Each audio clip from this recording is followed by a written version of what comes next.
Hola hermanos, hola, buenos días, qué gusto estar aquí, qué enorme placer verles a cada uno de ustedes y de verdad es un privilegio poder estar aquí, poder estar reunidos con la iglesia en primer lugar y con el privilegio de abrir la palabra del Señor, de escuchar el mensaje que Él tiene para nosotros, y este va a ser un momento de mucha bendición, sin duda, porque el Señor es quien va a hablar a la vida de cada uno de nosotros. Bueno, el día de hoy nos toca estudiar acerca de la venida del Espíritu Santo en el día de Pentecostés, como ya lo leímos en la lectura a cargo de nuestro hermano Adrián. Es un tema muy amplio y muy profundo y como siempre, pues necesitamos la ayuda de Dios para poder comprender su mensaje, el mensaje de Dios. Así que les invito a que nos pongamos de pie un momento más y vamos a orar para pedir la guía y la dirección de Dios para este momento. Señor, te damos muchas gracias en este momento por tu amor, por tu bondad y tu misericordia. Gracias por permitirnos estar juntos, reunidos en este lugar, unidos en tu nombre y unidos en la fe a través del poder de tu Santo Espíritu. Gracias, Señor, porque podemos estar en este lugar, porque tú has movido y motivado nuestros corazones y nuestras mentes a disponer de tiempo para venir a este lugar a escuchar tu palabra, a cantarte y a alabarte también, pero sobre todo, Señor, a recibir exhortación de parte tuya, Padre. Gracias porque podemos hacerlo con libertad, porque nadie nos lo prohíbe. Gracias, Señor, porque tenemos el privilegio de abrir tu palabra y escuchar directamente tu voz, Señor, tu enseñanza. Suplicamos que tu Santo Espíritu esté con cada uno de nosotros, que sea Él quien hable a nuestras vidas, que sea Él quien abra nuestro entendimiento y nos mantenga atentos a tu voz, Padre. Te suplicamos, Señor, que este tiempo sea agradable delante de ti y suplicamos también, Señor, que tu bendición sea sobre Iglesia Ebenezer en este tiempo de meditación de tu palabra. Oramos a ti, Señor, en los méritos de tu Hijo Jesucristo, nuestro Señor y Salvador. Amén. Bien, tomen asiento y quiero que iniciemos leyendo un versículo, un pasaje en el Evangelio de Juan, capítulo 16, versículo 7. Por favor, lo buscan. Evangelio de Juan, capítulo 16, versículo 17. Qué bien que puedan leerlo directamente en sus Biblias, pero quien no tenga la oportunidad lo vamos a poner también aquí en pantalla. Y ustedes me siguen con su vista. Dice así la palabra del Señor. Pero yo os digo la verdad, os conviene que yo me vaya, porque si no me fuera, el Consolador no vendría a vosotros, mas si me fuere, os lo enviaré.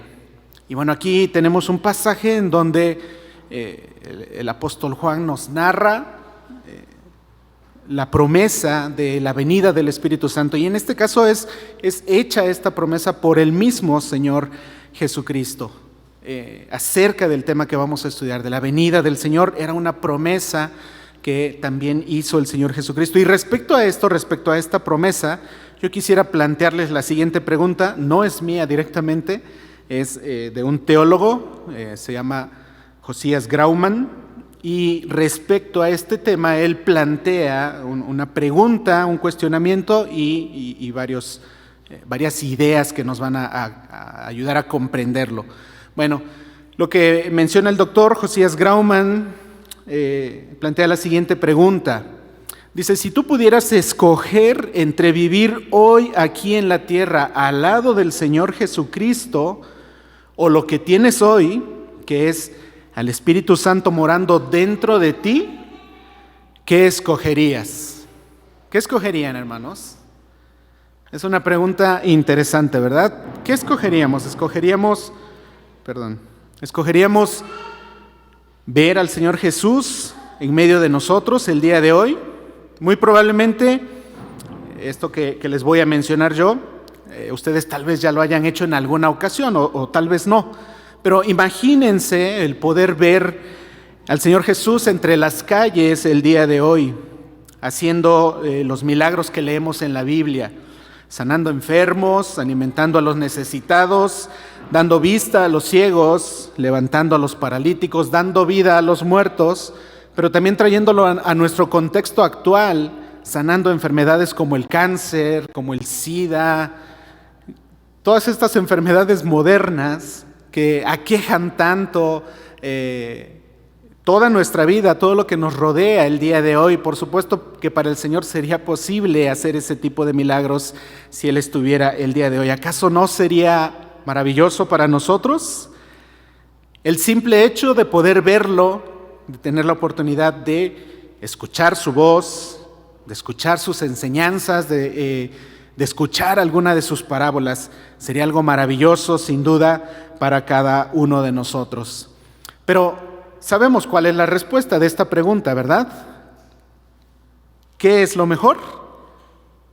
Es mejor tener al Espíritu Santo dentro de nosotros, santificándonos. Y el mismo Señor Jesús nos dice que eso era lo mejor, porque Él dice en el versículo que leíamos: os conviene que yo me vaya para que entonces el Consolador pueda venir. Eso es lo mejor, que el Señor se haya ido y que ahora el Espíritu Santo esté con nosotros, santificándonos cada día.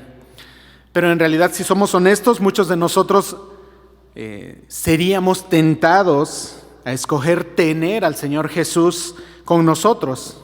Y esto pasa por tres motivos en especial que menciona el doctor Josías Grauman. Estos motivos son, en primer lugar, en nuestra capacidad humana intelectual, no tenemos la capacidad de entender la eternidad, sino que nuestra humanidad nos lleva únicamente a valorar solo lo que podemos ver, solo lo físico, solo lo que es temporal. A eso se inclina nuestra mente humana. Eso es en primer lugar. También,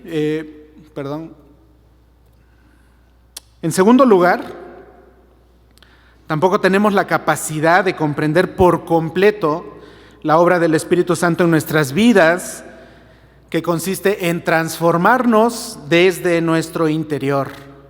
Desde adentro de cada uno de nosotros el Espíritu Santo nos transforma, pero eso no somos capaces de comprenderlo en su totalidad. Y en tercer lugar menciona Josías Grauman que subestimamos la imagen de Cristo hacia la cual el Espíritu Santo nos está transformando. También no somos capaces de comprender por completo lo que representa la persona de Cristo, y que el Espíritu Santo está trabajando en nosotros en ese proceso de santificación para formar Cristos pequeños en la vida de cada uno de nosotros. Y lamentablemente, la mayoría del tiempo somos muy carnales y preferimos los panes y los peces, es decir, lo que nos conviene humanamente, cuando en realidad el Espíritu Santo nos ofrece santidad y semejanza a Cristo. Así que necesitamos ser cuidadosos con esto. Sobre todo, necesitamos maravillarnos de la obra de Dios en nuestra vida a través del Espíritu Santo. Valoramos mucho, tenemos en una estima muy alta, y es muy especial para nosotros la llegada del Señor Jesús a este mundo, ¿cierto? ¿Sí? Amén. La venida del Señor Jesús a este mundo, su nacimiento, es el parteaguas de la historia universal, ¿sí? Por eso existe el antes de Cristo y el después de Cristo. El mundo se rige en eso, el calendario se rige en la venida de Cristo a este mundo. Pero este evento acerca del cual vamos a estudiar el día de hoy, la venida del Espíritu Santo, también debería ser igual de importante para la humanidad, por lo menos para nosotros los cristianos. Una vez más, La misma presencia de Dios viene a este mundo. El Señor Jesús vino a habitar entre los judíos. Pero ¿sabes algo increíble? El mismo Dios, ahora en la persona del Espíritu Santo, viene a morar dentro de cada ser humano que pone su confianza y su fe en Jesucristo. Esto es increíble, ¿verdad? Tenemos que asombrarnos de este evento, hermanos míos. La obra redentora de Dios hacia la humanidad no terminó con el sacrificio de Cristo en la cruz. Esta obra continúa ahora en la persona del Espíritu Santo. Estando persuadido de esto, dice Filipenses 1:6, que el que comenzó en vosotros la buena obra la perfeccionará. ¿Hasta cuándo? Hasta el día de Jesucristo. Entonces vamos a adentrarnos en el tema y vamos a pensar en el cumplimiento de esta promesa, de la promesa de la venida del Espíritu Santo. Recordemos que hasta este momento de la historia, el Espíritu Santo no radicaba de manera permanente en la tierra, en este mundo, sino que en el Antiguo Testamento Él únicamente venía para acompañar, para capacitar, para guiar y para ayudar a ciertos personajes en una tarea muy específica. Entre ellos estaban profetas, estaban jueces, estaban reyes y algunos otros personajes. Así que de esta misma manera que Dios había prometido que vendría un Salvador y que se cumplió en la persona del Señor Jesucristo, gracias Pablo, de esa misma manera que vino el Señor Jesucristo y con esa venida se cumplieron muchas profecías dadas en el Antiguo Testamento, también la venida del Espíritu Santo cumple con muchas profecías dadas de parte de Dios al pueblo de Israel, a su gente, a sus escogidos. Y tenemos aquí algunas de las citas que en el Antiguo Testamento y aún en el Nuevo Testamento mencionan precisamente esta promesa, esta profecía que es la venida del Espíritu Santo. No vamos a leerlas todas, pero sería muy bueno que tomaran nota de estos pasajes y en la semana pueden profundizar en ellos para confirmar precisamente esto. Que la venida del Espíritu Santo había sido profetizada, había sido una promesa desde hace años de parte de Dios. Y ante las promesas que Dios hace, lo que sí estamos seguros, lo que sí sabemos, es que Dios es fiel. Y como es fiel, entonces Él cumple todo lo que promete. Así que en Hechos 2 nos encontramos en el momento del cumplimiento de esta promesa. Ahora, vamos a pasar ahora a analizar en qué momento ocurre el cumplimiento de esta promesa. ¿Cuándo ocurre? El día de Pentecostés. Y quiero que profundicemos un poquito en algunos datos interesantes acerca de esta festividad judía. Nos encontramos ante una de las tres festividades más importantes que tenía el pueblo judío. Estas tres fiestas, las más importantes que a lo largo del año realizaba el pueblo judío, la primera era Pesaj, que nosotros conocemos como la fiesta de la Pascua. La segunda fiesta era la fiesta de Shavuot, palabra hebrea, que nosotros conocemos como la fiesta de Pentecostés, precisamente esta fiesta que estamos estudiando el día de hoy. Y la última de estas tres fiestas de gran importancia era la fiesta de Sukkot, o la fiesta de los tabernáculos. Entonces, la fiesta de Shavuot fue establecida por Dios en Éxodo 34 y Levítico 23. Pero, esta celebración se realizaba, según la ordenanza que Dios había dado, 7 semanas después de la fiesta de la Pascua.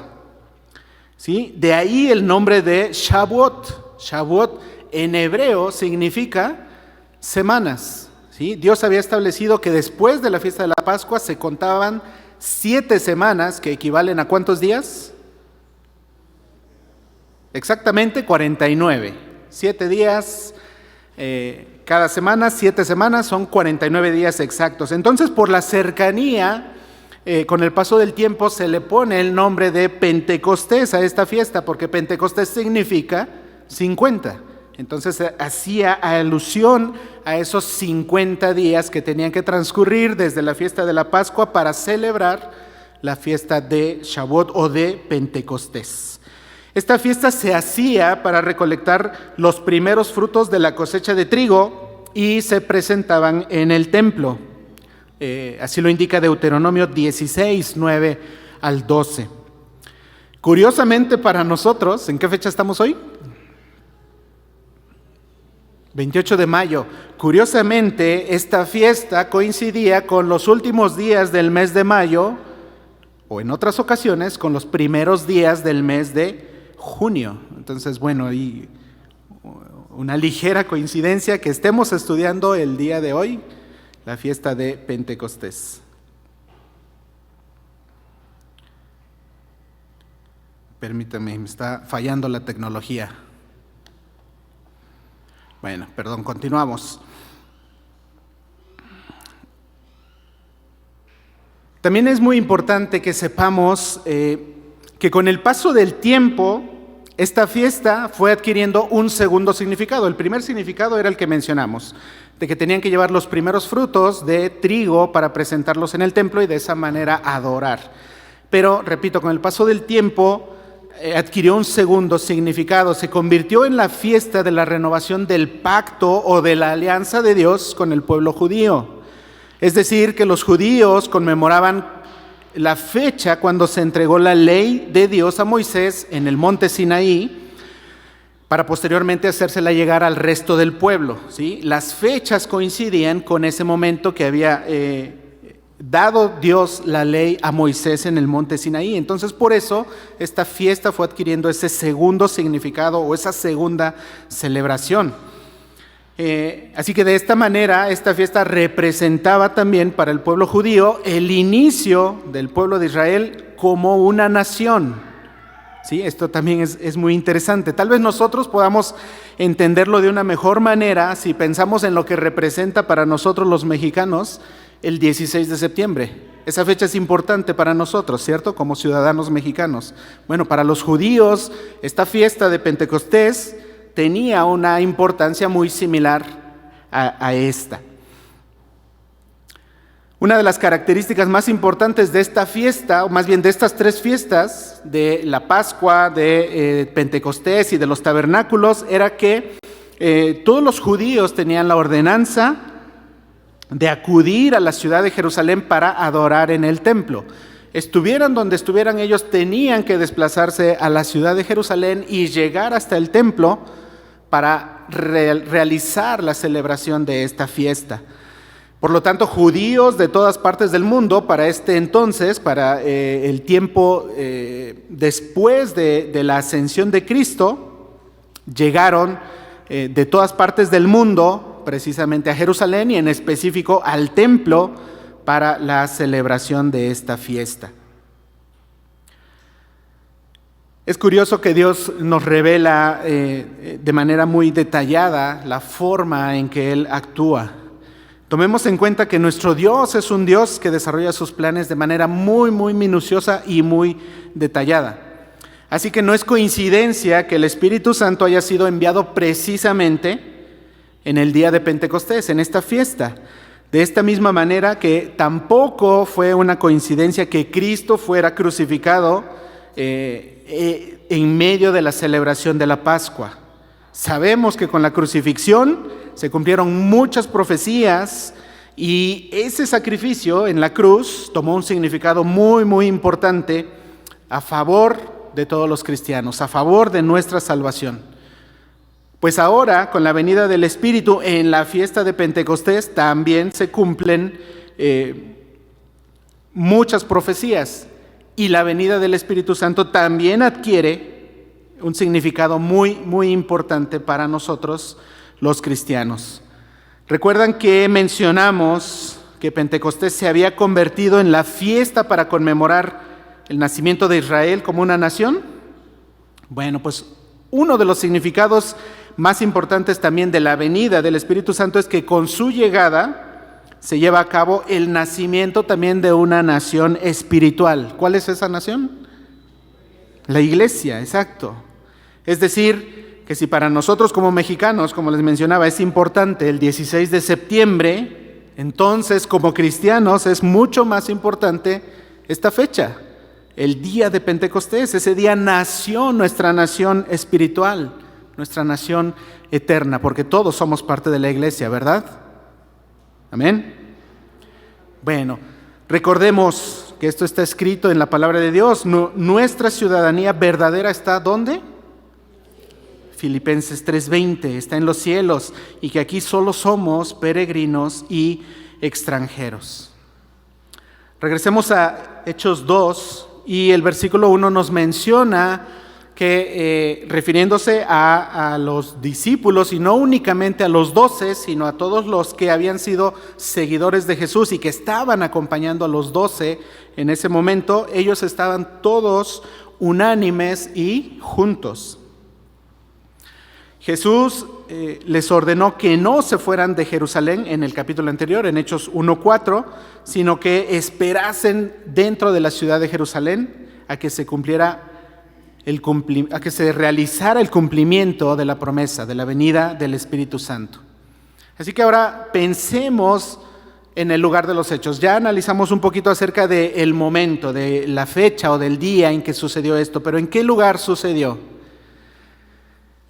Así como, repito, hablábamos acerca del lugar donde ellos se encontraban, Hechos 1 nos relata la ascensión de Jesús, y los versículos 12 al 13 nos mencionan específicamente en qué lugar se encontraban. Específicamente el versículo 13 dice que entraron ¿a dónde? Entrados a la ciudad de Jerusalén, subieron al aposento alto. Habíamos escuchado antes este lugar, ¿verdad? El aposento alto nos es un lugar familiar, lo habíamos escuchado anteriormente. Bueno, este lugar, el aposento alto, era un lugar frecuentado por el mismo Señor Jesús, junto con sus discípulos, por supuesto antes de su muerte. Allí, en ese lugar, en el aposento alto, se celebró la última cena. Allí mismo Jesús se le apareció resucitado a los discípulos, y fueron 2 ocasiones. La primera, ¿cuántos discípulos estaban? ¿La primera vez? 10. Eran 10 discípulos. No estaba Tomás, ya no estaba Judas, pero Matías todavía no había sido integrado para ocupar el lugar de Judas. Entonces, la primera ocasión que Jesús se les aparece a los discípulos en este lugar, en el aposento alto, estaban 10, y posteriormente ya estaba Tomás, ya estaban 11 discípulos. Bueno, en este lugar, en el aposento alto, continuaron reunidos varios días junto con Jesús, ya resucitado antes de la ascensión. Recordemos que entre la resurrección del Señor Jesucristo y la ascensión pasaron ¿cuántos días? ¿Alguien tiene el dato? 40 días desde la ascensión, desde la resurrección de Jesús hasta la ascensión. Y durante esos 40 días hubo muchas ocasiones en que Jesús, junto con los apóstoles, estuvieron en ese lugar, en el aposento alto. La historia nos dice acerca de este lugar que muy probablemente se trataba de la casa de Juan Marcos, uno de los discípulos. Era una casa grande que tenía un salón amplio en la parte superior del edificio, y este salón precisamente era el aposento alto. Ahí era donde ellos se reunían. Ahora, un dato muy interesante acerca de esta casa es que es muy probable, según la historia, según los historiadores, que esta casa, este edificio, se encontraba junto a uno de los muros del templo de Jerusalén, ¿sí? Justo en junto al muro del templo de Jerusalén. Tengan presente este dato porque es importante saberlo, y más adelante lo vamos a mencionar nuevamente. Entonces, ya analizamos el día, ya analizamos un poquito acerca del lugar, y ahora aparece en escena el protagonista de nuestro estudio. ¿Quién es? El Espíritu Santo. Y vaya forma en que se presenta. Su manifestación fue en 3 formas, que ningún hombre que estaba allí alrededor pudo haber negado o podría haber ignorado. El Espíritu Santo se manifestó de forma audible, ya que, ¿qué fue lo que sucedió?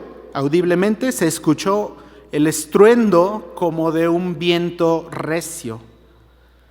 También se manifestó en forma visible. ¿Cuál fue esa forma? Se aparecieron, dice la Escritura, lenguas repartidas como de fuego sobre cada uno de ellos. Es decir, apareció algo, dice Lucas, que eran algo como un fuego, que eran unas lenguas repartidas como un fuego sobre cada uno de ellos. Es decir, era algo que se podía ver. Y también se manifestó de forma oral, porque los discípulos, y repito, no solo los 12, sino los que le rodeaban, el círculo íntimo de los 12 discípulos para entonces, comenzaron a hablar en lenguas. Entonces, de esa forma también se manifestó el Espíritu Santo, de una forma oral. Ahora, hay otra frase, hay otro término que también es muy importante y que nos menciona este pasaje, acerca de la llenura del Espíritu Santo. Esta frase es muy importante y nos dice el versículo 4 que que todos fueron llenos del Espíritu Santo, todos, refiriéndose, repito, a los discípulos y a los que estaban con ellos reunidos. Y bueno, acerca de este tema de la llenura del Espíritu Santo, hoy en día tenemos que tomar esta frase con pincitas, literalmente. ¿Qué es ser llenos del Espíritu Santo? Sabemos muy bien que en la actualidad este concepto se maneja con mucha ligereza en muchos lugares, en muchas iglesias aún llamadas cristianas. Se asocia este concepto de la llenura del Espíritu con experiencias superficiales, con experiencias sobrenaturales, pero que son caracterizadas por el desorden y por una total falta de control. Pero quiero que veamos otro enfoque acerca de lo que es la llenura del Espíritu Santo. Y hay un teólogo, Pablo A. Deiros, que nos comparte una idea que me parece muy interesante de que analicemos. Pablo A. Deiros dice, refiriéndose a ese momento, al que nos narra Hechos 2, y que los discípulos y los que les rodeaban fueron llenos del Espíritu Santo, dice este teólogo, todo su ser de esas personas, de los discípulos, se vio saturado de la presencia y poder del Espíritu Santo, quien tomó el control. Su alma fue llena de la presencia de Cristo, de modo que sus emociones pasaron a estar bajo su señorío, el señorío del Espíritu Santo, al igual que su voluntad y facultades mentales. Continúa diciendo Pablo Deiros, el centro mismo de su ser, refiriéndose al corazón de estas personas, fue lleno del amor del Señor, de modo que no solo sus sentimientos estaban rendidos a Él, sino su espíritu humano, el núcleo mismo de su condición como persona humana. Sus cuerpos dejaron de estar bajo el dominio de sus mentes, voluntad y emociones para funcionar de manera sobrenatural. ¿Quién estaba manejando entonces a estas personas? Era el Espíritu Santo, exactamente. Perdón, nuevamente me está fallando. Bien. Entonces, continuando con nuestro punto de qué es la llenura del Espíritu Santo, es entonces el control total y absoluto del Espíritu Santo en la vida del creyente, con el propósito principal de dar en todo momento la honra y la gloria a Dios. De esta manera también podemos entender lo que es la llenura del Espíritu Santo. God Questions también nos aclara un poquito más esta idea y dice que la llenura del Espíritu Santo ocurre cuando nos rendimos al control de Dios sobre nuestras vidas. Es decir, que la llenura del Espíritu Santo viene como resultado directo de la sumisión a la voluntad de Dios. A nosotros los cristianos se nos manda a ser llenos del Espíritu Santo. En Efesios 5:18, no os embriaguéis con vino en lo cual hay disolución, antes bien, ¿qué debemos hacer? Sed llenos. Y esto es una ordenanza, no es una sugerencia, no es un consejo, es una ordenanza que el apóstol Pablo dio a los efesios y que el Espíritu Santo da a cada cristiano, a cada creyente en cualquier época de la historia. Se nos manda a ser llenos del Espíritu Santo. En este sentido, es entonces posible que el cristiano sea lleno del Espíritu Santo. Eso es algo real, es algo verdadero, algo posible. Pero también existe el lado opuesto, el lado contrario. También es posible que el cristiano apague al Espíritu Santo. Pablo también les exhortaba a los tesalonicenses, no apaguéis al Espíritu. Entonces, las dos cosas son posibles para nosotros los creyentes. Ahora, es importante que hagamos una clara distinción entre lo que es la morada del Espíritu Santo y lo que es la llenura del Espíritu Santo. La morada permanente del Espíritu Santo es para todos los creyentes, sin excepción. La única condición para que el Espíritu Santo more en nosotros es haber puesto nuestra fe en el Señor Jesucristo. Y de esa manera el Espíritu Santo viene a morar de manera permanente en cada uno de nosotros, pero no por el hecho de que Él venga a morar y de manera permanente significa que estamos llenos o que somos llenos del Espíritu Santo todo el tiempo. El ser lleno del Espíritu Santo implica darle a Él, al Espíritu Santo, la libertad para ocupar cada parte de nuestra vida, guiándonos y controlándonos.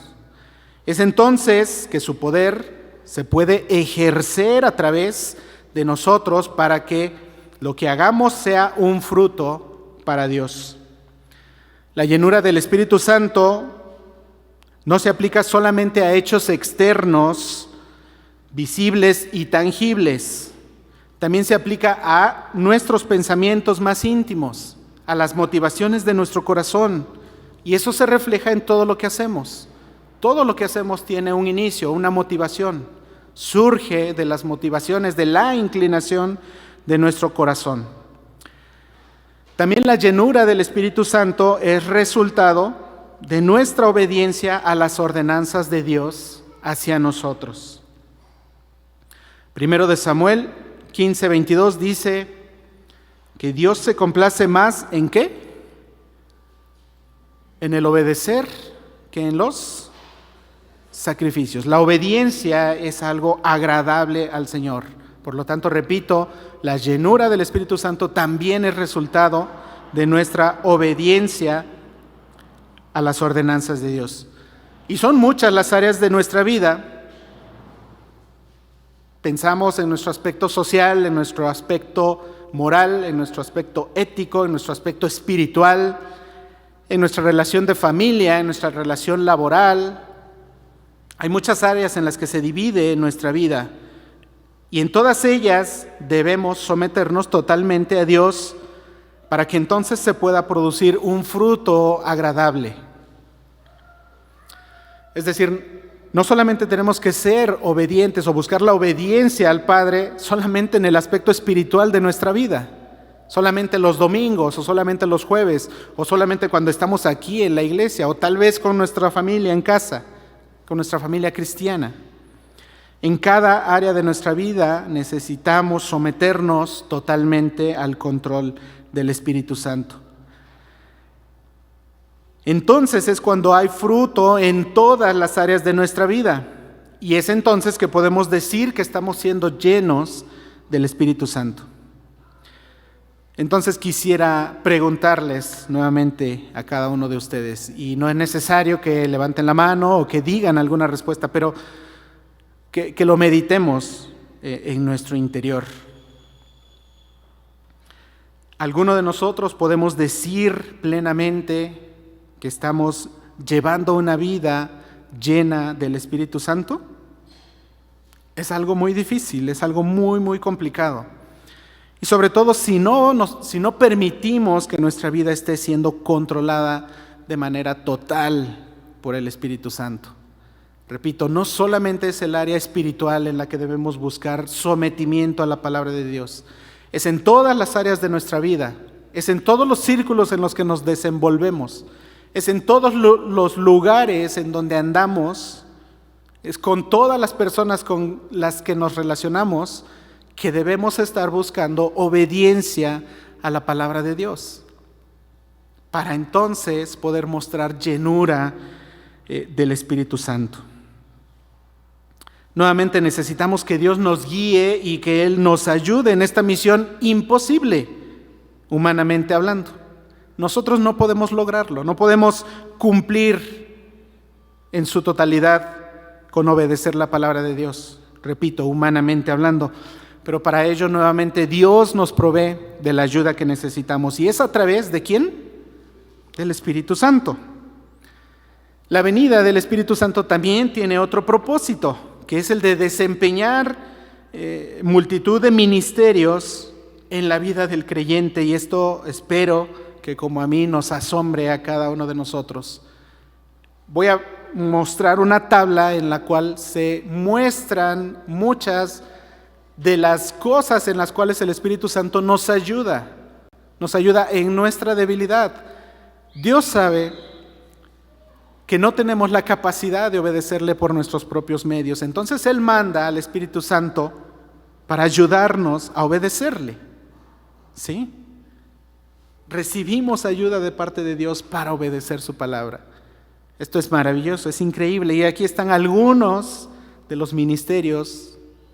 Puede ser que por ahí se escape alguno que otro que haga falta, pero en todas estas áreas el Espíritu Santo nos está ayudando. No me dio tiempo de poner las citas y tampoco tengo el espacio para poner las citas de todas las citas bíblicas que respaldan todos estos ministerios del Espíritu Santo. Pero si alguien con gusto quiere tenerlas, me puede mandar un mensaje y con gusto yo le hago llegar las referencias bíblicas de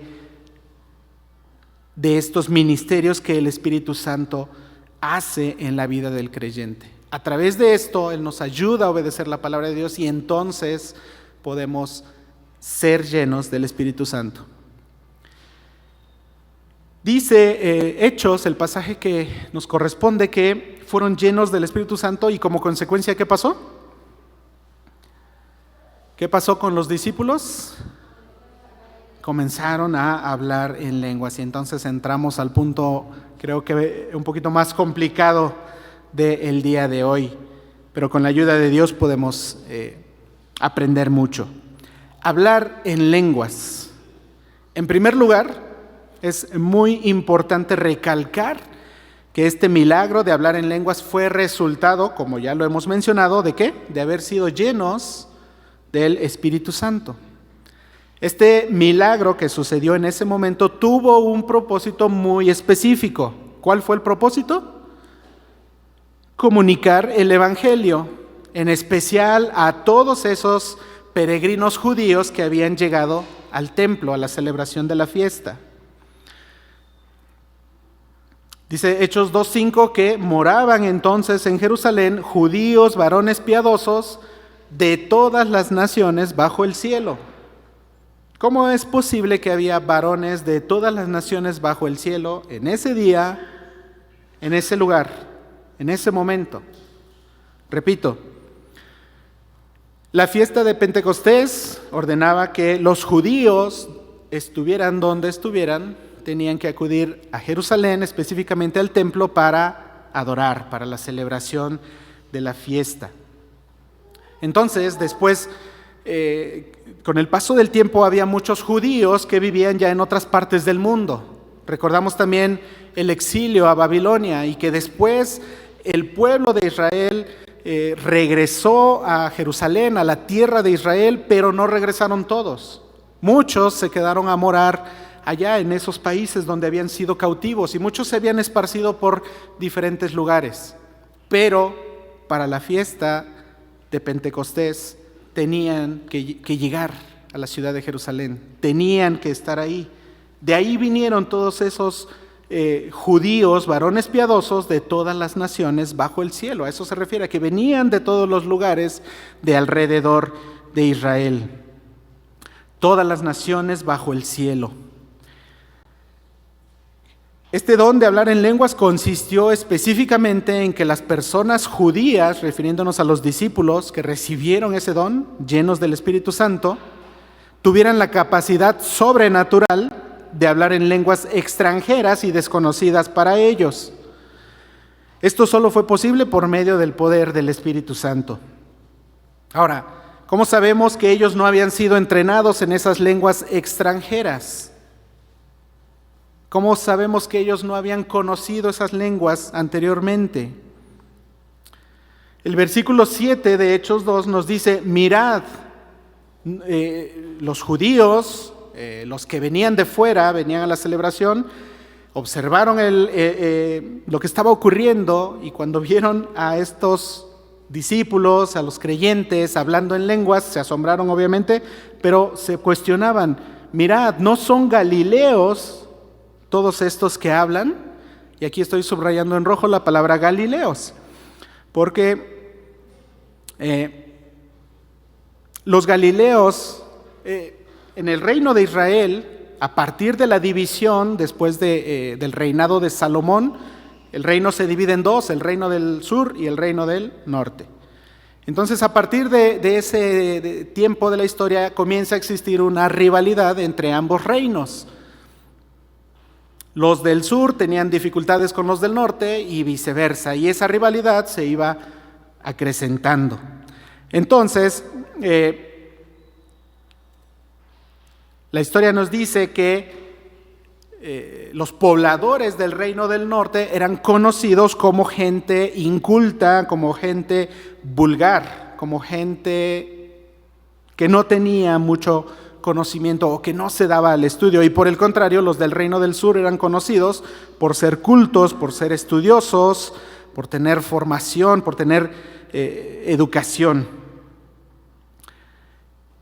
Entonces, cuando en el versículo 7 dice: mirad, no son galileos todos estos que hablan, se refiere precisamente, no son estos los incultos, los que no son letrados, los que están hablando en lenguas. ¿Cómo es posible que puedan hacer eso si ellos no estudiaron, no se prepararon? ¿Sí? Obviamente, evidentemente era el poder del Espíritu Santo a través de ellos, de los galileos. No fue a través de judíos precisamente de la región de Jerusalén. Principalmente o en su mayoría eran galileos de la región del norte. Bueno, ¿recuerdan que mencionamos que el aposento alto estaba junto al templo? Pues nuevamente podemos ver que los planes de Dios son perfectos, son exactos y son precisos. Justo el día de la fiesta de Pentecostés, cuando una gran multitud de personas habían acudido al templo para la celebración de esta fiesta, se da este milagro de que ellos pudieran escuchar el mensaje del Evangelio por un grupo de personas que estaban unánimes juntos. Eso lo menciona el versículo 1 de Hechos 2. Estaban unánimes juntos en una casa junto al muro del templo. ¿Te das cuenta cómo Dios preparó todas las circunstancias para que su evangelio fuera compartido? Para que sus propósitos fueran cumplidos.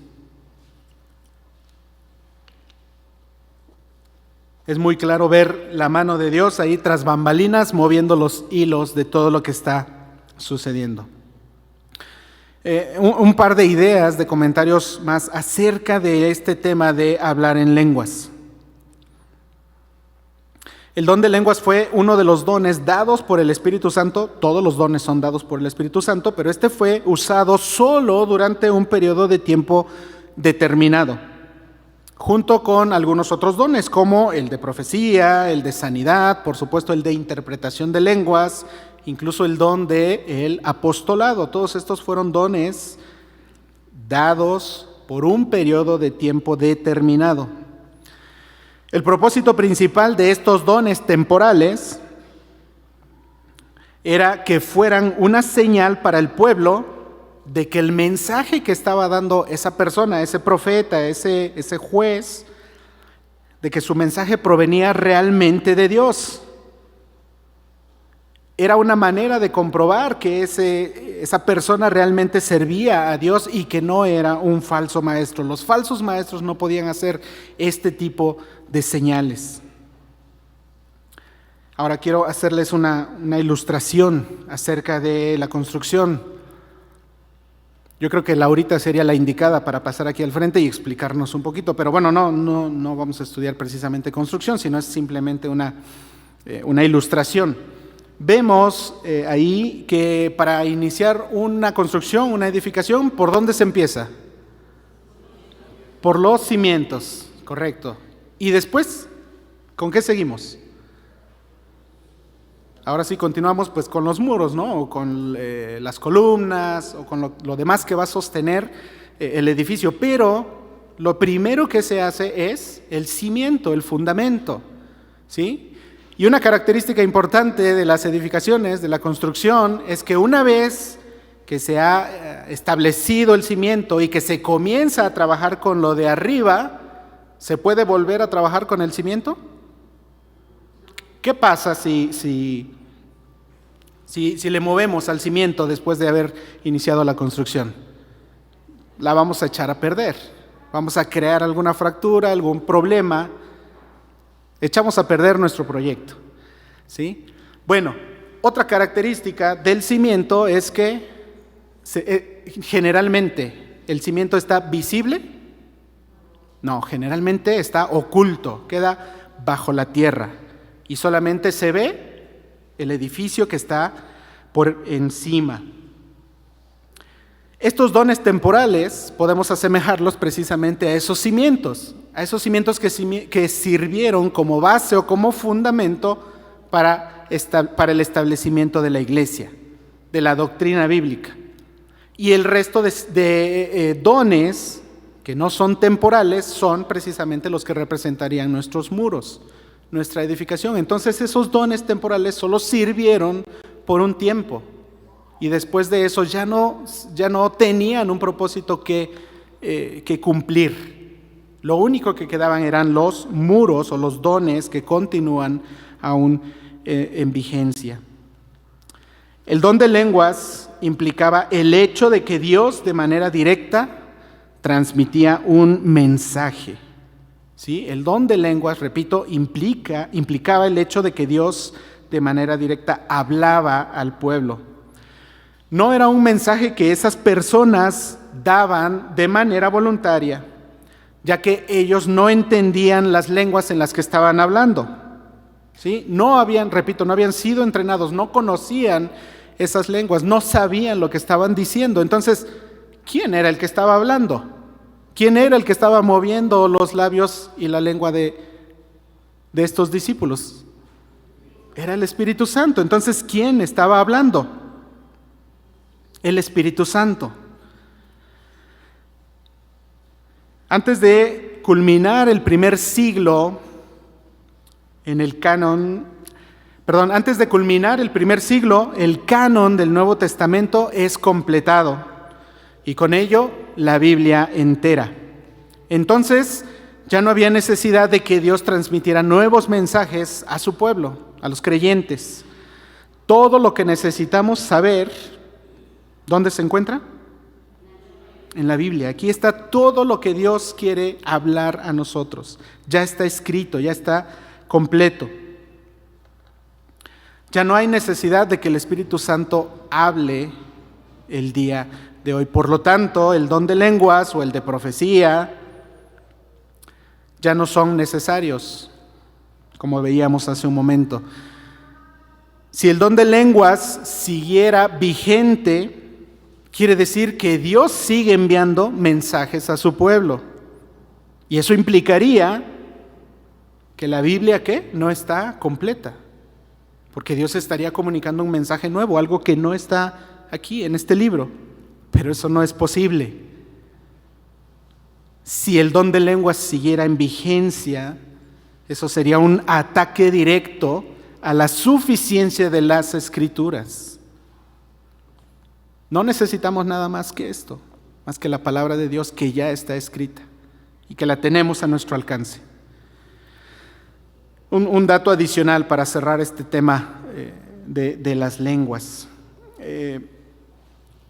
Pongo aquí una línea de tiempo, espero que se entienda como eso, como una línea de tiempo, donde marco el año 0, después el año 100, en donde marco el año 100 como referencia, no es el momento exacto en que se cierra el canon del Nuevo Testamento y de la Biblia completa, pero es un tiempo aproximado. Los historiadores lo registran así, que durante el primer siglo fue que se terminó el canon del Nuevo Testamento y con ello la Biblia completa.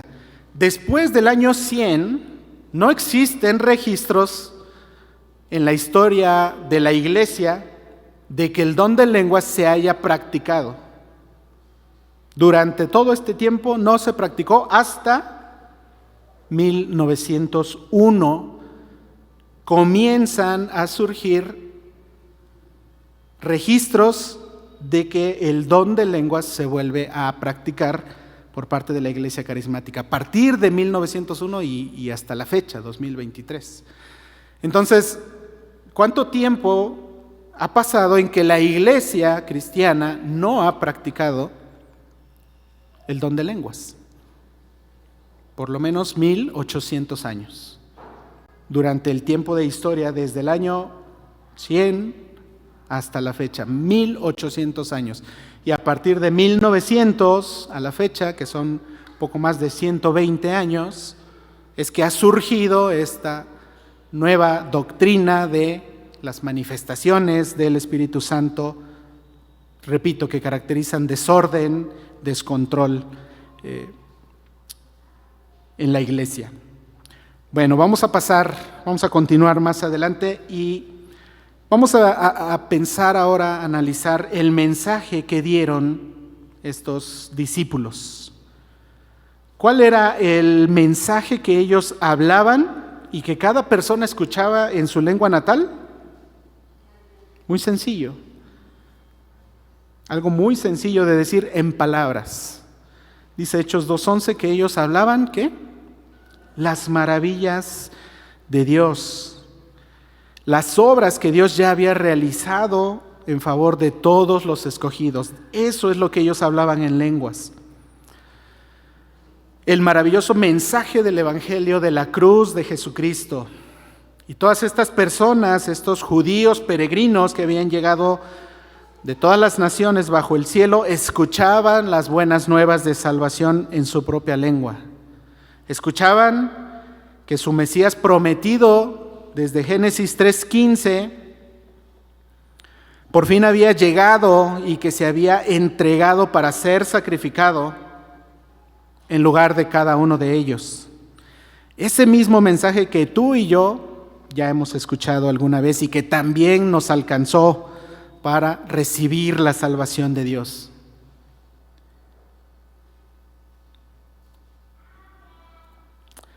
Quiero que pensemos también ahora en la reacción que tuvieron las personas que escucharon a estos discípulos hablar en lenguas.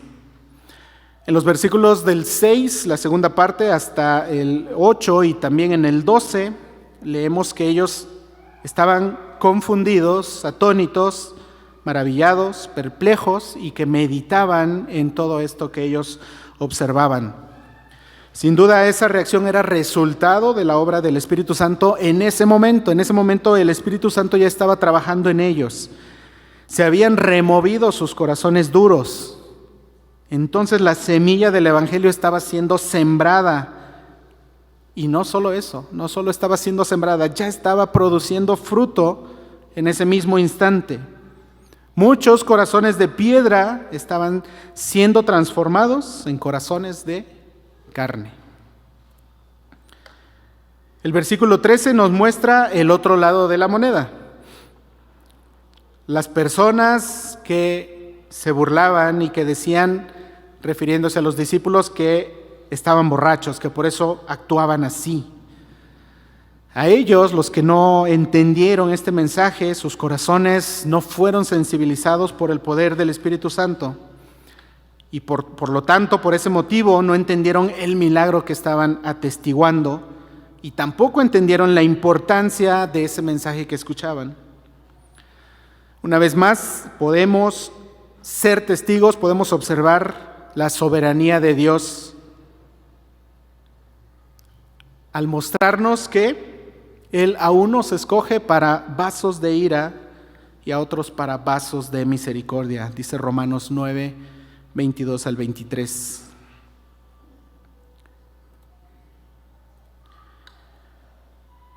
Pensemos ahora en el alcance de este milagro, el alcance de la llenura del Espíritu.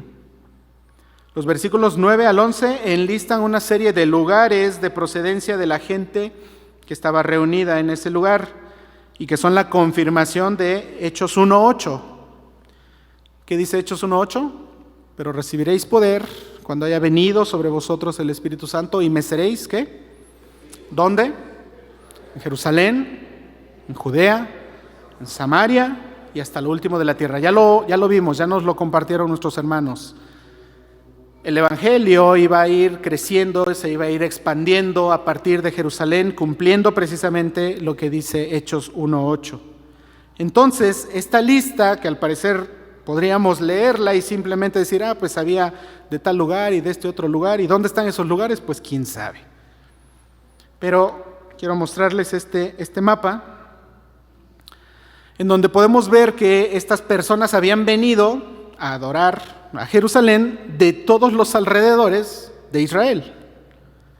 De todas esas personas que presenciaron esta manifestación espectacular del Espíritu Santo, hubo muchos que creyeron y que se convirtieron en cristianos, que recibieron el Evangelio. Para ellos iba a llegar el momento, iba a llegar en el día en el que tenían que regresar a sus lugares de procedencia, a donde vivían. Pero ¿sabes algo? No iban a regresar igual que los demás años. Esta vez regresarían con un mensaje nuevo, con el Evangelio de Jesús, pero sobre todo con un corazón transformado, y además de eso, regresarían con la compañía del Espíritu Santo dentro de ellos. El Espíritu Santo que les ayudaría a compartir una vez más las maravillas de Dios a esos lugares en donde vivían. Podemos ver una vez más cómo Dios obra de manera perfecta y detallada para llevar a cabo sus propósitos. Nada se le escapa. ¿A dónde se iba a extender el Evangelio? A todos los alrededores de Israel. Esos cuadros en donde aparecen los nombres de los lugares no son exactamente la ubicación, pero sí indican la dirección en la cual se encontraban esos lugares. Entonces, repito, esto nos indica que el Evangelio se iba a extender a los alrededores de Israel.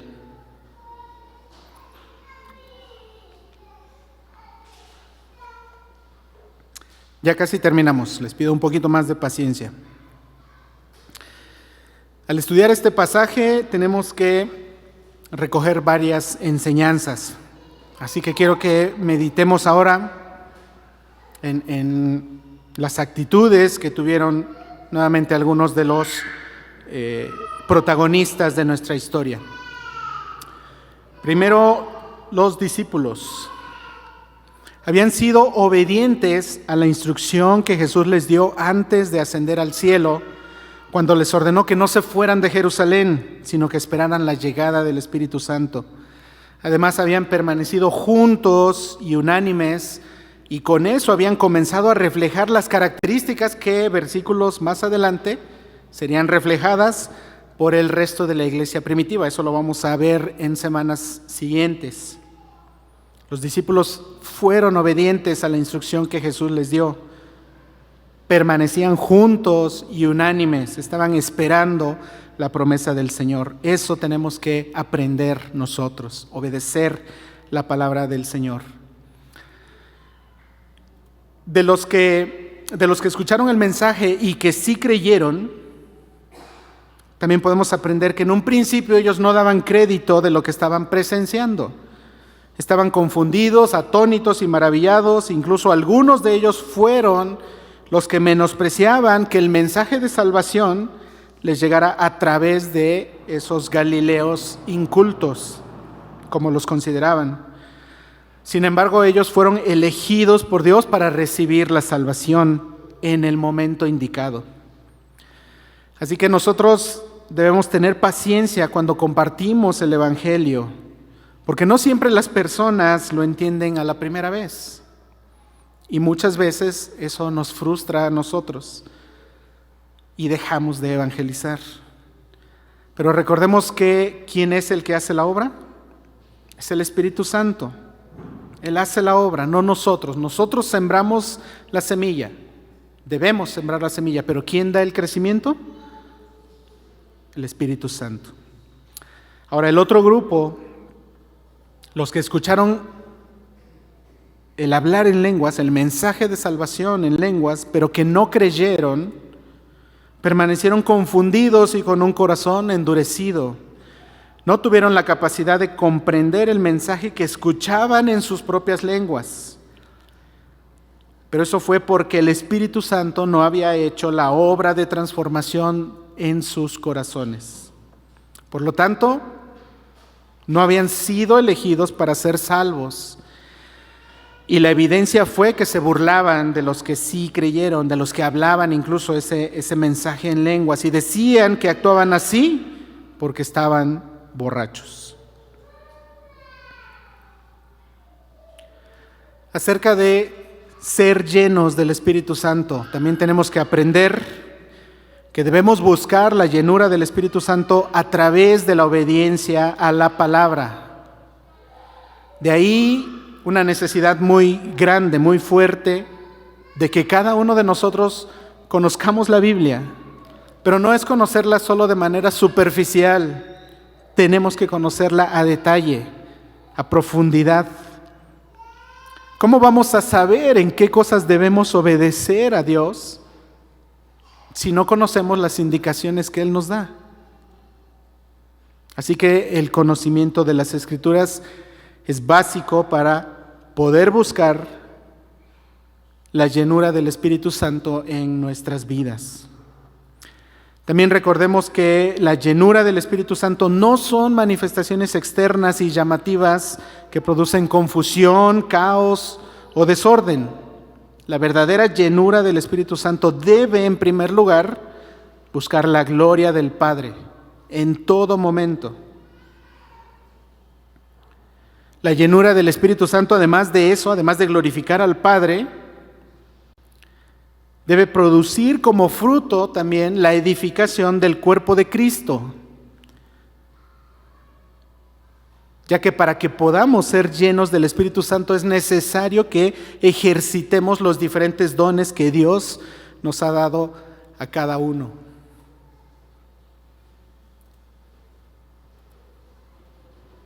Efesios 4:12, los dones fueron dados, ¿qué? A fin de perfeccionar, ¿a quiénes? A los santos, a la iglesia, para la obra del ministerio, para la edificación del cuerpo de Cristo. El ser llenos del Espíritu Santo produce resultados impactantes en la vida del creyente. Si el Señor no viene antes, la próxima semana vamos a estudiarlo más a detalle, pero solo quiero mencionarles que la primera vez que el apóstol Pedro dio una predicación, ¿saben cuál fue el resultado? Se convirtieron personas, muchas o pocas. ¿Cuántas? 3,000. 3,000 en la primera predicación de Pedro, de ese Pedro impulsivo, de ese Pedro pescador, de ese Pedro arrebatado. Cuando fue lleno del Espíritu Santo y predicó por primera vez, siendo usado por el Espíritu Santo, logró resultados impactantes. Vamos a finalizar con un par de razonamientos, de meditaciones.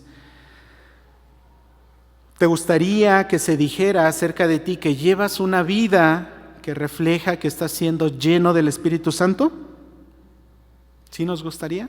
Sin duda, ¿verdad? Ahora, ¿Estás obedeciendo la palabra de Dios en su totalidad? Eso es algo difícil, algo complicado. Nos cuesta, batallamos con eso constantemente. Otra pregunta, ¿el ejercicio de tus dones está dando gloria a Dios en primer lugar? Y además de eso, ¿está edificando a la iglesia? ¿Tus dones llevan a eso? Necesitamos entonces total sumisión y obediencia a Dios en cada área de nuestras vidas, todos los días, a cada momento. Es un gran reto el que tenemos enfrente, ¿verdad? No es fácil, no es sencillo, pero quiero ilustrarte esto. La obra del Señor Jesús para lograr nuestra salvación tampoco fue sencilla. Y tú podrías decir, pero es que Él era Dios. Y sí, es verdad, Él en todo momento ha sido Dios. Aún estando aquí en la tierra, aún estando en la cruz, Él era Dios. Pero ¿sabes algo? Jesús no usó absolutamente nada de su poder divino para soportar esos padecimientos en nuestro lugar. Todo lo llevó en su completa humanidad por amor a nosotros. Así que ahora lo mínimo que nosotros podemos hacer en agradecimiento al Señor, a su amor, es dar nuestro máximo esfuerzo para agradarle. Lo máximo de nosotros, todo de nosotros, para darle la honra y gloria que solo Él merece. Nos ponemos de pie y vamos a finalizar orando al Padre.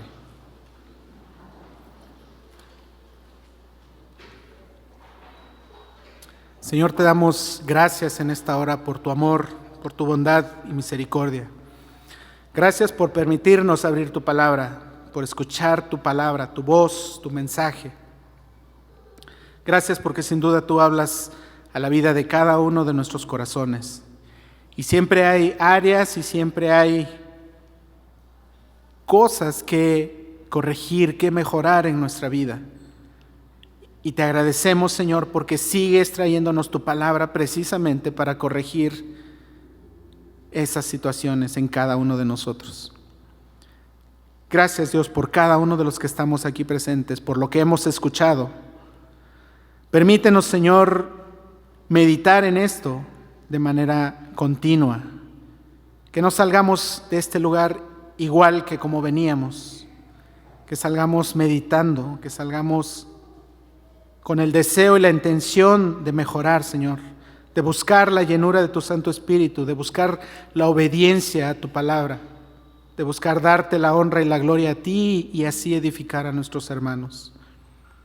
Padre, sigue derramando bendición en tu iglesia Ebenezer, Padre, y sigue derramando bendición en cada uno de los que estamos aquí y que hemos escuchado tu palabra. Gracias una vez más por haber hablado a nuestras vidas. Oramos a ti en el nombre de Cristo Jesús. Amén. Tomen asiento, hermanos, que el Señor les bendiga.